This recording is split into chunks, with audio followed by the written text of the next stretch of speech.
پر ډیورند کرښه جنجالونه طالبان وايي کرښې ته نږدې امنیتي پوستې جوړوي. سلام ستړي مه شئ، وخت مو پخیر. په لوی افغانستان چینل کې د تا ښه راغلاست وایم. د نویو تازه خبرونو لپاره د سره لوی افغانستان چینل سبسکرایب کړئ. پر ډیورند کرښه جنجال طالبان وايي کرښې ته نږدې امنیتي پوستې جوړوي. د ډیورند لاجمن کرښه چې په اوږدو کې پر تحریک طالبان پاکستان او افغانستان د حکومتونو ترمنځ ناندرۍ شته او ان کله کله هم پرې نښتې کېږي. د طالبان حکومت کونړ کې د دغې کرښې ته نږدې د نویو پوستو جوړېدو خبر ورکړی دی. د طالبان حکومت اعلان کړی چې په کونړ کې د ډیورند کرښې ته نږدې پر 46 امنیتي پوستو پر جوړېدو کار روان دی.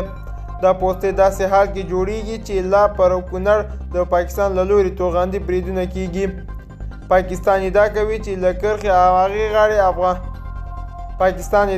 چې له کرښې افغانان غاړې ته هغه وسلوال په نښه کوي چې هغه هیواد ته خطر پیښولی شي.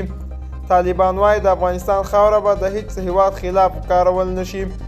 په تازه پیښو کې همدا تېره اونۍ پاکستان جیټ الوتکو د کونړ په شلتن او د خوست په سپیرې ولسوالۍ کې پر وزیرستاني کډوالو بمباري کړې ده چې په دواړو پیښو کې شاوخوا 50 کسان وژل شوي او ګڼ شمېر نور ټپیان شوي دي.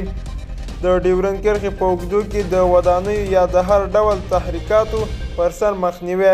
جمهوري دولت د طالبان اوسني حکومت او پاکستان ترمنځ جنجالونو ته په کتو آیا د پاکستان لوري ته د پوستې د جوړېدو په اړه د غبرګون امکان شته؟ دوستانو دا زموږ د دې ساعت چمتو کلی خبر. تر بیا ښې چارې.